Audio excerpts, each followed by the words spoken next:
नमस्कार, आप देख रहे हैं प्राइम न्यूज और मैं हूं आपके साथ आलोक शुक्ला। उत्तराखंड प्राइम में आप सबका स्वागत है। हरिद्वार कुंभ में आज एक वीडियो वायरल हो रहा है जिसमें भक्त एक कार्यक्रम में एक संत पर नोटों की वर्षा कर रहे हैं। वायरल वीडियो के अनुसार भक्त अपने गुरु पर करीब 2.5 करोड़ रुपए की वर्षा कर देते हैं। अखिल भारतीय श्रीपंच निर्मोही अखाड़े के अंदर महामंडलेश्वर कनीराम बापू ने हरिद्वार अपने कुंभ कैंप में भव्य भजन संध्या का आयोजन किया था। वहां भजन संध्या के दौरान भक्तों ने उन पर जमकर नोट बरसाए। रात भर कनीराम बापू पर उनके भक्त नोट बरसाते रहे और रात भर में करीब 2.5 करोड़ रुपए भक्तों ने कनीराम बापू पर बरसाए। तो उसकी तस्वीरें आप लगातार देख सकते हैं कि किस तरह से कनीराम बापू पर करोड़ों की बरसात की गई। भजन संध्या के दौरान श्रद्धालुओं ने नोट बरसाए।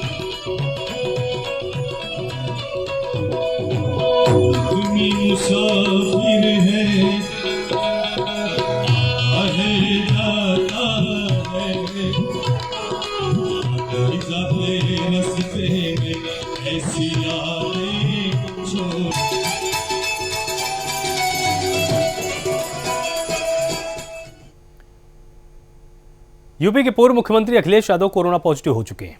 अखिलेश यादव ने ट्वीट करके कोरोना पॉजिटिव होने की सूचना दी है। बता दें, अखिलेश यादव 3 दिन पहले हरिद्वार कुंभ मेले में आए थे और कई साधु संतों से उन्होंने आशीर्वाद भी लिया था। साथ ही अखाड़ा परिषद के अध्यक्ष महंत नरेंद्र गिरी महाराज से मिलने पहुंचे थे, जहां उन्होंने नरेंद्र गिरी से आशीर्वाद लिया था। उसके बाद अखिलेश यादव ने अपनी कोरोना जांच कराई थी। तो समाजवादी पार्टी के अध्यक्ष अखिलेश यादव कोरोना पॉजिटिव निकले हैं। अखिलेश ने खुद को इसके बाद होम आइसोलेट कर लिया है और अखिलेश यादव ने ट्वीट करके खुद इसकी जानकारी दी और साथ ही लोगों से अपील की है कि जो भी लोग पिछले कुछ दिनों में उनके संपर्क में आए थे वो अपना कोरोना का टेस्ट अवश्य करा लें।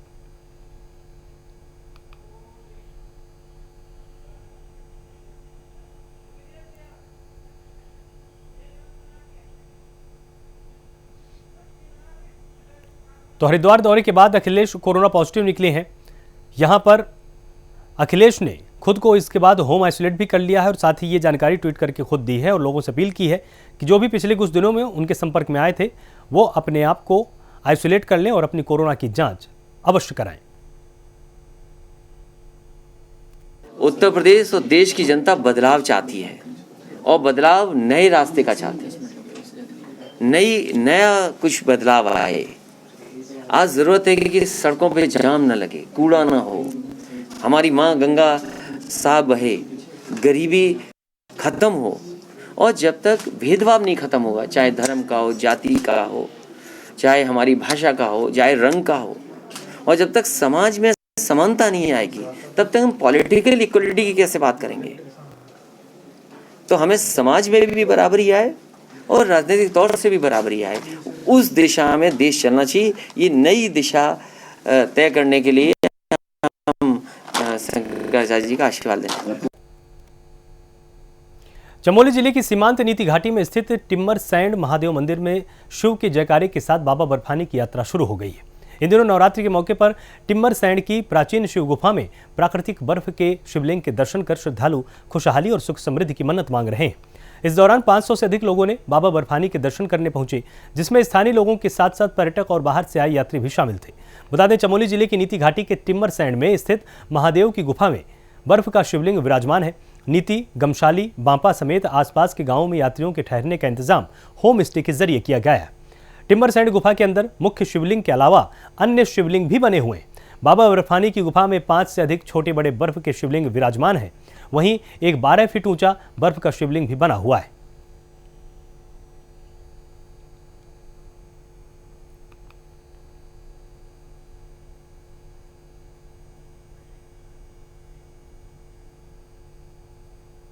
पौड़ी जिले में बढ़ती वनाग्नि की घटनाओं पर नियंत्रण पाए जाने के लिए अब मॉक ड्रिल का सहारा लिया जा रहा है। इसके जरिए वन की अग्नि की घटनाओं को रोकने के लिए एक बेहतर प्रशिक्षण इस मॉक ड्रिल में दिया जाता है। जिले के कई क्षेत्रों में आयोजित हो रही इस मॉक ड्रिल के जरिए वनाग्नि को कंट्रोल करने का प्रशिक्षण दिया जाता है, जिससे खाक होती वन संपदा और वन्य जीव को वनाग्नि की घटनाओं से बचाया जा सके। जंगलों की आग मानवीय बस्तियों की ओर न पहुंचे। वहीं अपर जिलाधिकारी भी लोगों को जागरूक कर रहे हैं कि वनाग्नि की घटनाओं को रोकने के लिए वनाग्नि की घटनाओं को अंजाम देने वाले असामाजिक व्यक्तियों पर नजर रखें, साथ ही साथ खुद भी वनाग्नि को रोकने में प्रशासन की मदद करें।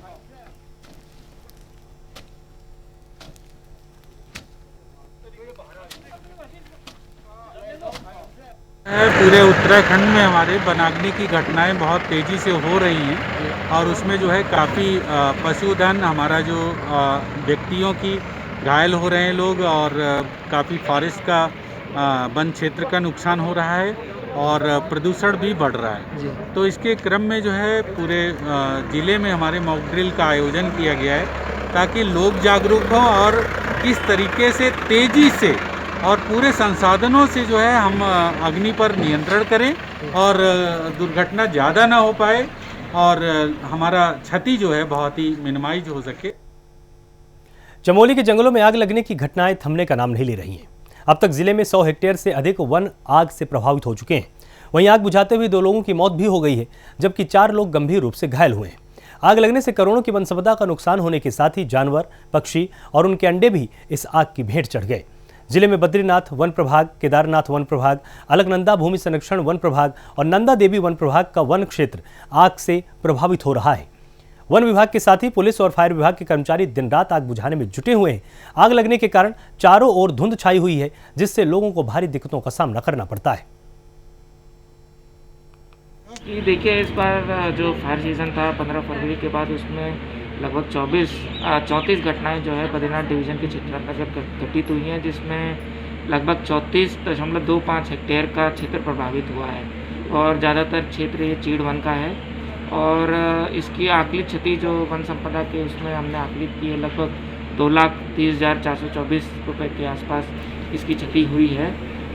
तो ये है अपडेट है बद्रीनाथ डिवीज़न से। रुद्रपुर के पंतनगर में लगी फाइबर फैक्ट्री की आग में जलकर एक मजदूर की दर्दनाक मौत हो गई। पुलिस ने फैक्ट्री में सर्च अभियान चलाते हुए नरकंकाल को बरामद करते हुए सील कर दिया है और मजदूर के शव को पुलिस ने पोस्टमार्टम के लिए भेज दिया। बता दें कि फैक्ट्री में लगी आग के दौरान फैक्ट्री के फर्स्ट फ्लोर में आग लग गई थी। इस दौरान फर्स्ट फ्लोर में 7 मजदूर काम कर रहे थे, जिसमें 6 लोगों ने कूदकर अपनी जान बचा ली थी, जबकि एक मजदूर भीषण आग की चपेट में आ गया था।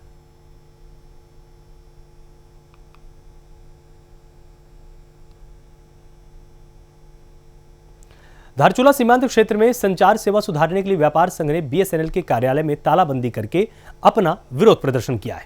उन्होंने कहा कि अगर जल्द ही व्यवस्थाएं ठीक नहीं की गई तो आंदोलन तेज किया जाएगा। व्यापार संघ के अध्यक्ष भूपेंद्र थापा के नेतृत्व में व्यापारियों ने मल्ली बाजार के बीएसएनएल कार्यालय में तालाबंदी की।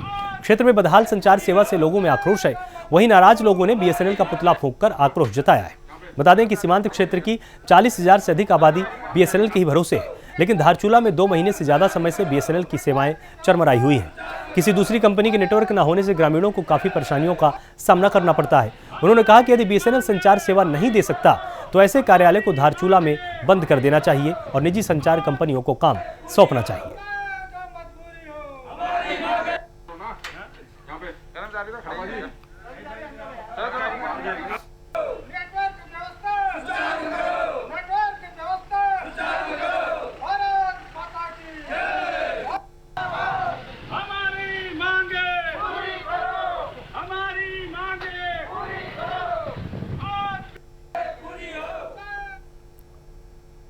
विकासनगर में राशन की व्यवस्था को ठेके पर देने के सरकार के निर्णय को महिला समूहों ने महिलाओं के रोजगार को छीनने वाला कदम बताया।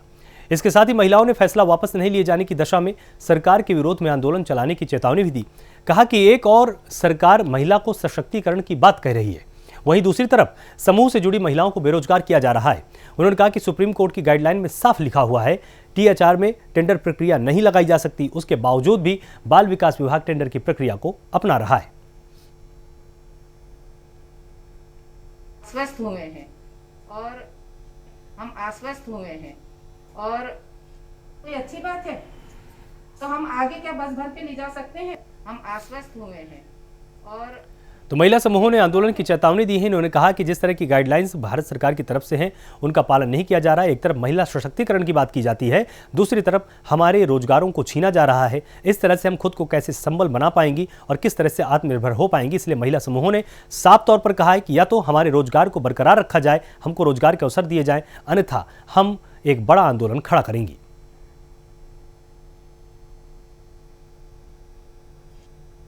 तो ऐसे में क्या जितने स्वयं सहायता समूह हैं आज वो सड़कों पर आ जाएंगे, तो क्या कहना है आपका? जी सर, सबसे पहले तो मैं अपना परिचय देना चाहूँगी। मेरा नाम लता नेपाली है। रायपुर विकास खंड से मुस्कान महिला स्वयं सहायता समूह की मैं अध्यक्ष हूँ। और जैसा कि अभी सबको विदित हुआ है और पूरे उत्तराखंड में ये चर्चा चल रही है कि जो इसका टेंडर हो रहा है और ये किसी एक ठेकेदार को दे दिया जाएगा। इससे हमारी जो गरीब बहनें हैं, जो हम लोग थोड़ा बहुत रोजगार पा रहे थे, हम लोग सड़क में आ जाएंगे। किच्छा में पुलिस को बड़ी सफलता मिली है, जहां पुलिस ने 16 ग्राम से ज्यादा स्मैक के साथ एक आरोपी को गिरफ्तार किया है। बरामद स्मैक की कीमत अंतर्राष्ट्रीय बाजार में 1.5 लाख से लेकर 1.25 लाख रुपए बताई जा रही है। पुलिस ने आरोपी के खिलाफ मुकदमा दर्ज किया है और आरोपी को कोर्ट में पेश किया गया है। तो पुलिस को बड़ी सफलता यहां पर मिली है। स्मैक तस्कर को गिरफ्तार किया गया है। आरोपी से 16.8 ग्राम स्मैक भी बरामद की गई है।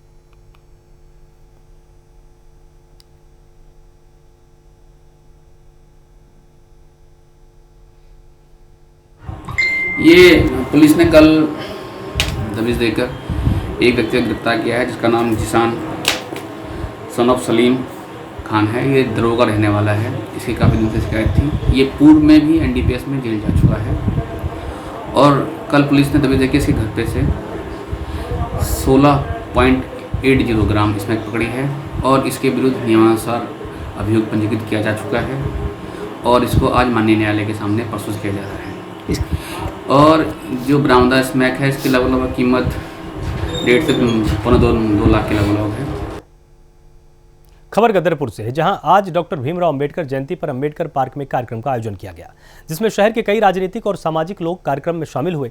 कार्यक्रम में शामिल लोगों ने बाबा साहब को श्रद्धांजलि अर्पित की। साथ ही देश में बाबा साहब के योगदान को याद भी किया गया। तो अंबेडकर जयंती पर कार्यक्रम का आयोजन हुआ। राजनीतिक और सामाजिक लोग इसमें शामिल हुए। बाबा साहब को यहाँ पर श्रद्धांजलि अर्पित की गई है।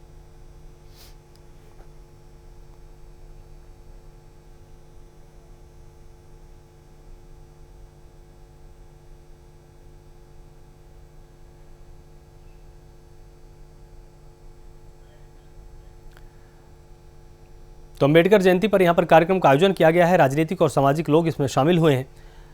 और आपको बताएं कि यहाँ पर बाबा साहब को श्रद्धांजलि दी गई। उनके योगदान को याद किया गया कि किस तरह से उन्होंने संविधान में सभी को समान अवसर उपलब्ध कराने के लिए मुहिम चलाई, अपना योगदान दिया और उन्हीं के चलते आज समरसता पूरे के पूरे देश में व्याप्त है।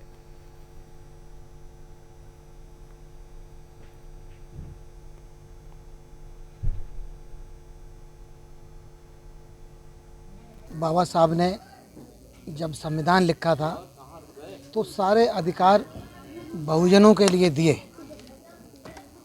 और बहुजन उन अधिकारों को लेकर आज वार्ड मेंबर से लेकर राष्ट्रपति तक बने।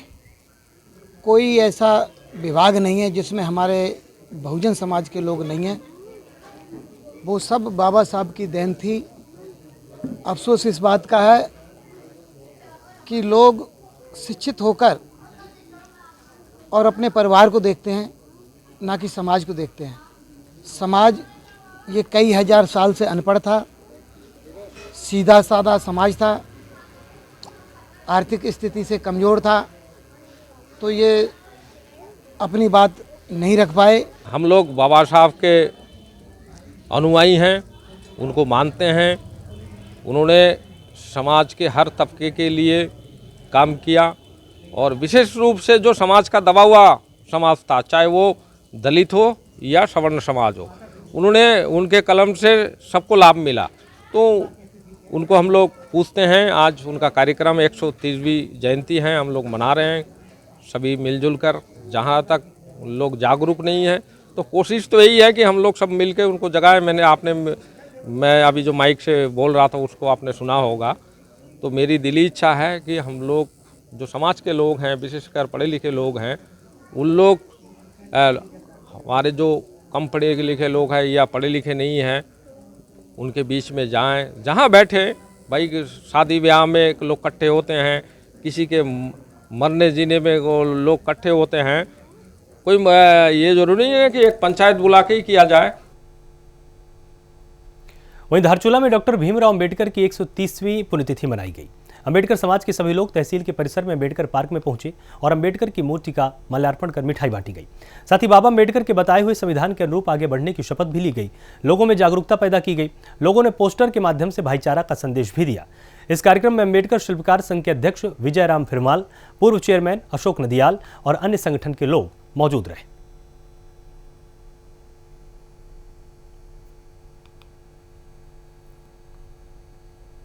बाबा साहब भीमराव अम्बेडकर की जो आज 130वीं जयंती है, पूरे देशवासियों को, विकासखंड धारचूला के समस्त मेरे जनता को मैं बधाई देता हूं कि आज आपके बनाए हुए मार्ग पे आज भारत सशक्त होते जा रहा है और वास्तव में अंतिम छोर में जो हमारा व्यक्ति था उसको मुख्य धारा में लाने का प्रयास आपके नेतृत्व में जो संविधान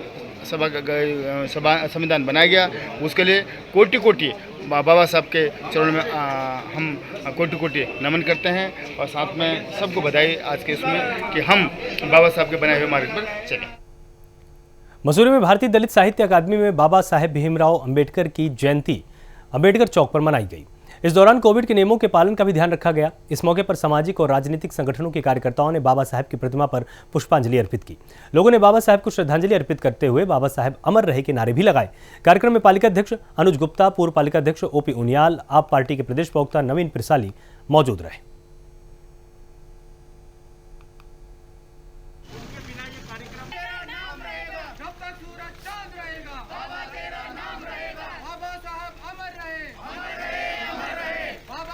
तो सादगी से अंबेडकर जयंती मनाई गई। अंबेडकर चौक पर कार्यक्रम का आयोजन किया गया। जिस तरह से बाबा साहेब का योगदान रहा संविधान बनाने में, लोगों के लिए समान अवसर उपलब्ध कराने में, उन सभी को याद किया गया।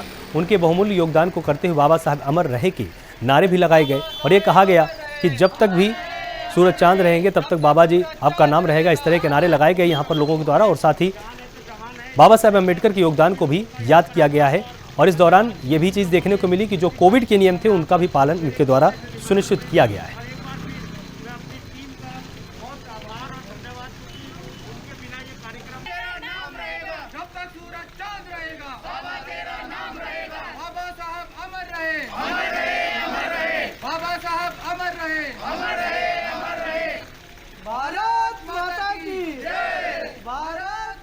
अम्बेडकर जी बहुत ही गरीब परिवार में पैदा हुए मध्य प्रदेश में, लेकिन उनकी सोच, उनकी लेखनी, उनकी पढ़ाई का जज्बा उनको उस मकाम पे ले गया कि आज अच्छे अच्छे लोग उनसे छुए। एक छोटे से परिवार में होने के बावजूद उन्होंने जिस प्रकार से अपनी पढ़ाई करी, विदेश तक जाकर अपनी स्कॉलरशिप के द्वारा, अपने संघर्षों के द्वारा पढ़ाई करके जब वो भारत लौटे तो उन्होंने मजदूरों के लिए, महिलाओं के लिए, समाज में हो रही दिक्कतों के लिए बहुत संघर्ष करे। उनका हमेशा एक नारा रहा कि कोई छुआछूत ना हो, महिलाओं में कोई भेदभाव ना हो। बाबा साहब की 130वीं जन्म जयंती के अवसर पर यहाँ पर जो बाबा अम्बेडकर चौक है मसूरी में, वहाँ पर सभी लोग एकत्रित हुए और बहुत अच्छा कार्यक्रम सामाजिक संस्था ने किया और सभी लोगों ने यहाँ पर भाग लिया। और वास्तव में मौका ही ऐसा है कि बाबा साहब अम्बेडकर ने अपना पूरा जीवन लगाया इस भारतवर्ष को एक करने में, इस भारतवर्ष को एक नई दिशा देने में, इस भारत भूमि से इंसान पर इंसान का जुल्म मिटाने में। जो उन्होंने योगदान दिया, उनका योगदान सदियों तक याद किया जाएगा। जब तक हिंदुस्तान का लोकतंत्र जीवित होगा, जब तक हमारा संविधान जीवित है, तब तक बाबा साहब को बहुत शिद्दत से याद किया जाएगा और इतिहास में उनका नाम स्वर्ण अक्षरों से रहेगा। हल्द्वानी में बाबा साहेब डॉक्टर भीमराव अम्बेडकर की 130वीं जयंती के मौके पर भव्य झांकी का आयोजन किया गया। इस दौरान मंगल पड़ाव से होते हुए पूरे शहर भर में भव्य शोभा यात्रा और झांकी निकाली गई। वहीं इस मौके पर लोगों ने उन्हें श्रद्धासुमन अर्पित किए। तो धूमधाम से अम्बेडकर जयंती मनाई गई। जयंती पर भव्य झांकी का आयोजन भी किया गया है।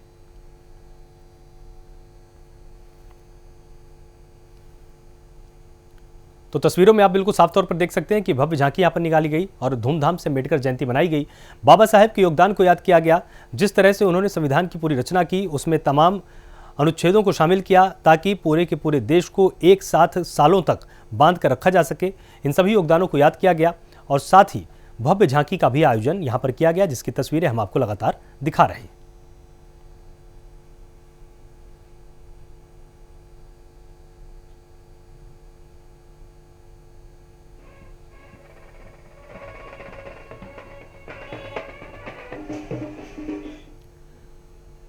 तो बाबा साहेब की जयंती के अवसर पर यहाँ पर भव्य झांकी हल्द्वानी में निकाली गई है और धूमधाम से अम्बेडकर जयंती यहाँ पर मनाई गई। हल्द्वानी में बाबा साहेब डॉक्टर भीमराव अम्बेडकर की 130वीं जयंती के मौके पर भव्य झांकी का आयोजन किया गया। इस दौरान मंगल पड़ाव से होते हुए पूरे शहर भर में भव्य शोभा यात्रा और झांकी निकाली गई।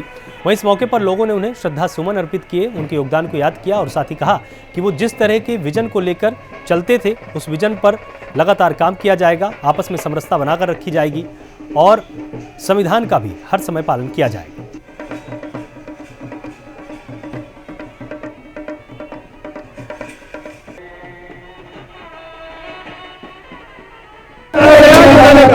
बाबा साहब अम्बेडकर जी ने जब भारत आज़ाद हुआ तो संविधान बनाने में अहम भूमिका निभाई। इस भारत को अच्छा संविधान दिया और महिलाओं को जो है वोट डालने का अधिकार दिया और दलित अल्पसंख्यक लोगों को भी वोट डालने का अधिकार दिया और उन्हें शिक्षा और रोजगार के लिए जो है बाबा साहब ने संविधान लिखा। इसी के तहत हम बाबा साहब को जो है 14 अप्रैल को याद करते हैं, जो हमारे संविधान के निर्माता हैं। बाबा साहब के किए हुए कार्यों को पूरा भारत का जो मानव है सब इस बाबा साहब के सम्मान को मानते हैं। बाबा साहब के सम्मान में हम लोग हर साल 14 अप्रैल को जो अम्बेडकर जयंती मनाते हैं। उत्तराखंड प्राइम में फिलहाल इतना ही। आप लगातार जुड़े रहिए प्राइम न्यूज़ के साथ। नमस्कार।